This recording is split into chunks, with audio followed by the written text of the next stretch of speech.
네, 안녕하십니까. 구독자 여러분들. 저는 상명대학교 화학에너지공학과의 강사학 교수라고 합니다. 만나서 반갑습니다. 오늘 다룰 주제는 바로 립스틱입니다. 최근에 제가 매니큐어 관련된 영상을 올렸더니 너무나 많은 제 지인들이 립스틱 관련된 주제 좀 다뤄줬으면 좋겠다라고 너무 많이 제보를 해주셔서 오늘 이 주제를 다뤄보도록 하겠습니다. 그 다루기 앞서서 제가 개발한 제품에 대해서 좀 보충 설명을 좀 해보자면요. 먼저 스테인리스 세척제 관련해서는 많은 분들이 이제 뭐 사용해 보시고 만족감을 드러내주셔서 저도 이제 보람을 느끼는데요.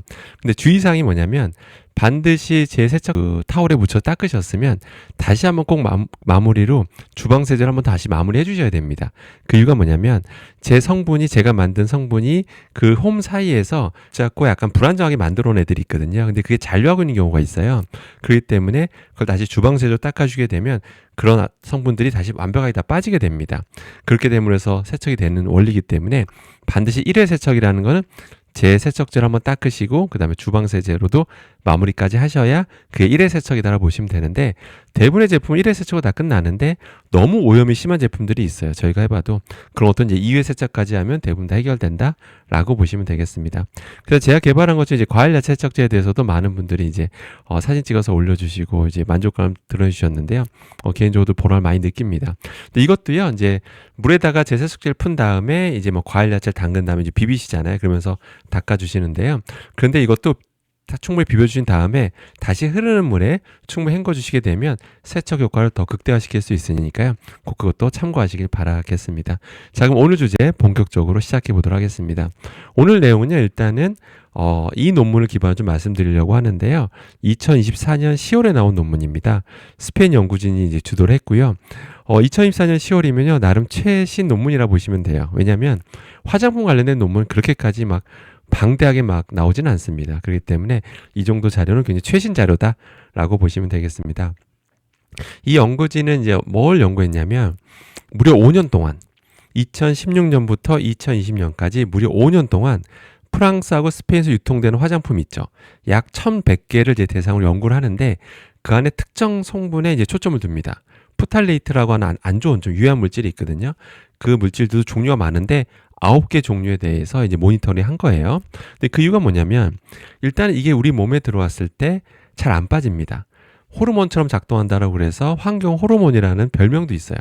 호르몬처럼 작동하면서 여러 가지 문제를 일으키는 게 명확하다 보니까 유럽연합에서는 대부분 프탈레이트 성분 대부분을 이제 화장품에 못 쓰게 합니다. 그러니까 못 쓰게 해요. 그런데도 불구하고 혹시 나올 수 있으니 그걸 조사한 연구다라고 보시면 되겠습니다. 그래서 약 1100개를 조사했다고 말씀드렸는데 이것저것 너무 다 다르면 오늘 영상이 너무 길어질 것 같아서 오늘은 그냥 한 가지만 집중하겠습니다. 립글로스랑 립스틱만 이제 집중해서 정리해서 말씀드릴 건데요. 이 1100개 중에서 290개가 바로 립글로스 제품이었는데요. 그 중에서 과연 프탈레이트 9종이 얼마나 그 안에서 검출되는지를 이제 조사하게 됩니다. 그래서 결과만 이제 간단히 말씀드리면요. 일단 이 연구진은 밀리리터당 1 마이크로그램을 초과하면 파지티브 샘플이라고 이제 정의를 합니다. 이제 해서 이제 실험을 해보니까 무려 이 립글로스라는 립스틱 제품에서 7.24%가 이 파지티브 결과로 나오게 됩니다. 그러니까 1 마이크로그램 퍼 밀리리터를 초과했다라는 거죠. 근데 놀라운 건 뭐냐면 네일 폴리시 제품 아시죠? 네일 폴리시 제품은 검출률이 1.66%였어요. 왜냐하면 사실은 상식적으로 생각했을 때 네일 폴리시 제품에서 더 많이 나올 걸 좀 예상이 되는데 그런데도 불구하고 오히려 나와서는 안 되는 립스틱 제품에서 더 많이 나왔다는 게 되게 흥미로운 결과라고 볼 수가 있는 거죠. 자, 그러면 이제 조사한 제품에서 프탈레이트가 검출됐다고 했잖아요. 근데 9개 종류를 조사해 봤는데 립스틱 제품에선 특이하게도 21개 제품에서 검출이 됐는데 그중에 20개 제품에서 나온 종류가 다 똑같습니다. 뭐였냐면 프탈레이트 중에서 그래서 DEHP라고 불리는 프탈레이트가 대부분이었어요. 놀랍죠? 특정 프탈레이트가 유독 많이 나왔다라는 거를 이제 밝혀내게 됩니다. 그럼 도대체 DEHP라는 게 뭐냐? 넣어도 되는 거냐? 라고 생각할 수가 있는데 일단 넣어서는 안 됩니다. 나와서는 안 되는 거예요, 참고로. 화학 구조는 이렇게 생겼는데 이건 모르셔도 됩니다. 아무튼 이렇게 생긴 애가 검출이 됐는데 이게 우리 몸에 들어오면 뭐 생식 독성, 발달 독성, 뭐 내분비계 교란을 유발하기 때문에 절대 넣어서 안 되는 그런 성분인데요. 그런데 이 연구 결과를 보면 좀 놀라운 게 연도별로 차이가 별로 안 나요. 2016년, 2017년, 2020년까지 봤을 때 연도별로 딱히 유의미한 차이가 안 납니다. 항상 일정하게 관찰이 된다라는 거죠. 그것도 되게 특이합니다, 사실은. 그래서 절대 나와서 안 된 유럽연합 제품에서 이것이 꾸준히 지속적으로 검출이 됐다라는 게 되게 놀라운 결과라는 겁니다. 나와서는 안 되는 성분임에도 불구하고. 그럼 이제 원인을 찾아야 되잖아요. 그죠? 원인을 찾아야 되는데 일단은 일부러 넣었을까요? 여러분들? 일부러 넣었을까요? 일부러 넣었다가는 그 회사 문 닫아야 돼요. 예. 뭐 대표자가 강한 처벌을 받는 건 기본이고 그냥 문 닫아야 됩니다. 근데도 불구하고 일부러 넣었을까요? 근데 흥미로운 거는 지금 이 연구에서만 DHP가 나온 게 아니라 다른 논문들을 봐도 이런 립스틱 제품에서 DHP가 지속적으로 검출이 됐었다라는 거죠. 그러니까 이 논문이 놀라운 게 아니라는 거예요. 유독 다른 데서도 계속 반복적으로 검출이 되고 있는 게 현실이라는 거죠. 일부러 넣었을 가능성이 낮고, 그러면 도대체 왜 나왔는가라고 봤을 때, 이 연구진도 뭐라고 하고 있냐면 제조 포장하는 과정에서 이렇게 오염돼서 넘어간 것 같다라고 이제 추정하고 있습니다. 그런 가능성을 제기했는데 저도 동의합니다. 이거에 대해서. 일부러 넣었다 난리가 나기 때문에 일부러 넣었을 가능성은 저도 없다라고 봐요. 근데 관찰됐잖아요. 근데 그 이유는 제조 포장되는 과정에서 이염된 것으로 저는 현재 보입니다. 왜 그러냐면 잘 보세요. 어떤 화장품 회사가 있어요. 화장품 회사가 그 안에 여러분 상품표를 보시면 종류가 뭐 4, 50개는 기본이잖아요. 근데 그 원료를 하나하나 만드는 회사는 별로 없습니다. 당연히 어디선가 원료 하나하나 사오거든요. 사오면서 이것저것 이제 처리해서 만드는 건데, 근데 그 원료가 어딘가 보관돼 있을 거 아니에요. 그죠? 예, 그 원료가 보통 이제 포장재가 있을 텐데, 근데 그 포장재가 PVC 많이 쓰입니다. 예, 그걸 포장재로 쓴 것 자체는 불법은 아니에요, 여러분들 참고로. 근데 그걸로 포장하다 보니까 그 안에 존재하는 가수지 성분이 이염된 것으로 현재 추정하고 있습니다. 그 제가 이렇게 말씀드린 또 근거가 또 뭐냐면, 일단 아무튼 그런 식으로 이게 이염되다 보니까 또 은연중에 그렇게 립스틱을 바르면 또 우리가 먹게 되기도 하잖아요. 그죠? 립스틱 바른 채로 밥 먹다 보면 또 당이 어느 정도 우리가 먹게 되잖아요. 그럼 먹게 되면 실제 우리 몸에서 관찰이 돼야 되잖아요. 그죠? 정말 관찰이 될까요, 여러분들? 우리나라 자료 제가 갖고 왔습니다. 정부 공식 자료입니다. 2024년 4월 자료가 가장 최신 자료인데 제가 그 자료를 그대로 갖고 보여드리겠습니다. 이게 여러분 공식 자료입니다. 실제 우리나라 사람들 사람 몸을 분석해 봤더니 아까 말씀드린 DHP, 해롭다는 DHP가 실제로 가장 많이, 가수제 중에서 가장 많이 검출이 되는 게 현실입니다.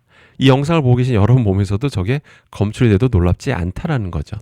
그때도 연구진이 뭐라고 하냐면 이게 왜 우리 몸에서 나오는가라고 했더니 이게 나오면 안 되잖아요. 그런데 저런 걸 넣은 게 아니라 식품 포장재로 PVC 필름이 쓰다 보니까 또 그런 원료 포장한 데 쓰이다 보니까 은연중에 그것이 여러 가지 경로로 이염되는 걸로 현재 추정한다라고 말한 바가 있거든요. 마찬가지로 식품뿐만 아니라 저런 화장품 원료나 이런 거에서도 PVC 필름이 쓰이다 보니까 그런 과정에서 또 미세 플라스틱 떨어져 나가기도 하고, 미세 플라스틱이지만 그 안에 가수전이 있거든요. 그런 식으로 이제 이염되는 것으로 추정이 되는 거죠. 예. 포장재를 통해서 이염되기 때문에 은연중에 식품이나 우리가 뭐 화장품, 립스틱 같은 경우도 은연중에 먹잖아요. 그러면서 우리 몸에 저렇게 관찰이 될 수 있다라는 거죠. 유해지수라고 하는 게 있는데요. 유해지수가 보통 1이 넘어야 이제 위험한 건데 보시는 것처럼 0.029 되게 낮잖아요. 그래서 뭐 괜찮습니다라고 이제 훈훈하게 마무리를 하고 있는데요. 정부에서는. 근데 그 말은 반은 맞고 반은 틀린 얘기입니다. 무슨 얘기냐면 정부가 말하는 저런 유해지수라는 거는 결론은 단일 독성을 기준으로 말을 하는 겁니다. 그러니까 DHP 하나만 놓고 봤을 때 괜찮습니다. 여러분이 노출된 정도는 괜찮습니다라고 말을 하는 건데, 여러분 우리가 한 가지만 노출이 됩니까? 그렇지가 않죠. 여러 가지 복합적으로 노출되잖아요. 그래서 여러 가지 같이 있을 때 나타나는 독성을 복합 독성이라고 하는데 요새 연구는 복합 독성 연구가 굉장히 활발하게 이루어지고 있습니다. 한 가지는 괜찮은데 그것이 같이 있을 때 나타나는 시너지 효과, 그래서 독성이 나타날 수도 있잖아요. 그런 것도 요즘 연구가 활발히 되고 있습니다. 근데 프탈레이트 관련해서는 아직 연구가 충분히 안 됐어요. 복합 독성에 대해서. 그래서 그냥 한 가지만 놓고 봤을 때 안전하다고 해서 마냥 안전한 건 아니다라고 참고하실 필요는 있습니다. 그래서 결론은 먹으라고 만든 거 아니면 안 먹는 게, 최대한 노출이 안 되는 게 제일 좋다라고 생각하시면. 그래서 결론은 립스틱에 대해서 지금 알아보고 있잖아요. 일단 우리나라 제품에서 나온지를 봐야 되는데 아직 전수조사한 결과는 없습니다. 예, 없어요. 그냥 넣지 말라고만 하고 있어요. 만약에 어떤 회사에서 나왔다? 그럼 그 회사만 처벌하면 됩니다. 그렇게 하고 있어요. 예. 그러다 보니까 전수조사한 결과가 없어요. 근데 문제는 화장품 회사들 본인들도 모를 수 있다라는 거죠. 왜죠? 본의 아니게 들어가니까요. 원료를 이것저것 사왔는데 그냥 원료를 넣고 만들었는데 거기서 검출될 수 있는 거예요. 프랑스, 스페인 제품에서 나왔잖아요. 우리나라도 충분히 가능합니다. 그래서 회사들 본인들도 모를 수 있는 게 현실이라는 거죠.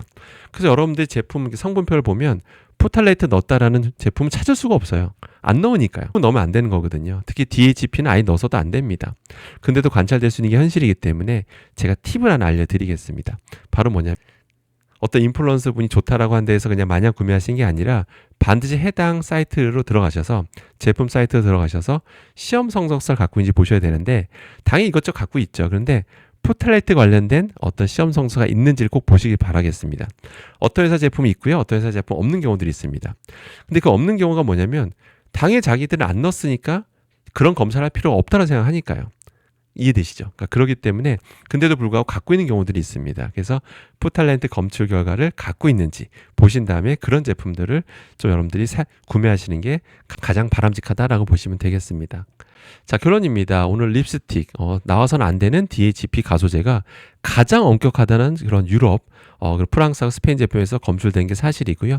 우리나라에서 충분히 나올 가능성이 큽니다. 예. 실제 우리 은연중에 이렇게 노출돼서 우리 몸속에서 가소제 성분이 나오는 거, 검출되는 거 우리나라 정부 조사 결과에서 나왔잖아요. 그러니까 우리는 은연중에 노출되고 있다는 얘기입니다. 그러니까 립스틱도 하나의 원인이 될 수가 있기 때문에 그렇기 때문에 반드시 향후에 구매하실 때 반드시 시험 성사가 있는지 확인하고 구매하시기를 바라겠습니다. 항상 성원해서 감사드리고요. 전 다음에 좋은 주제로 찾아뵙겠습니다. 감사합니다.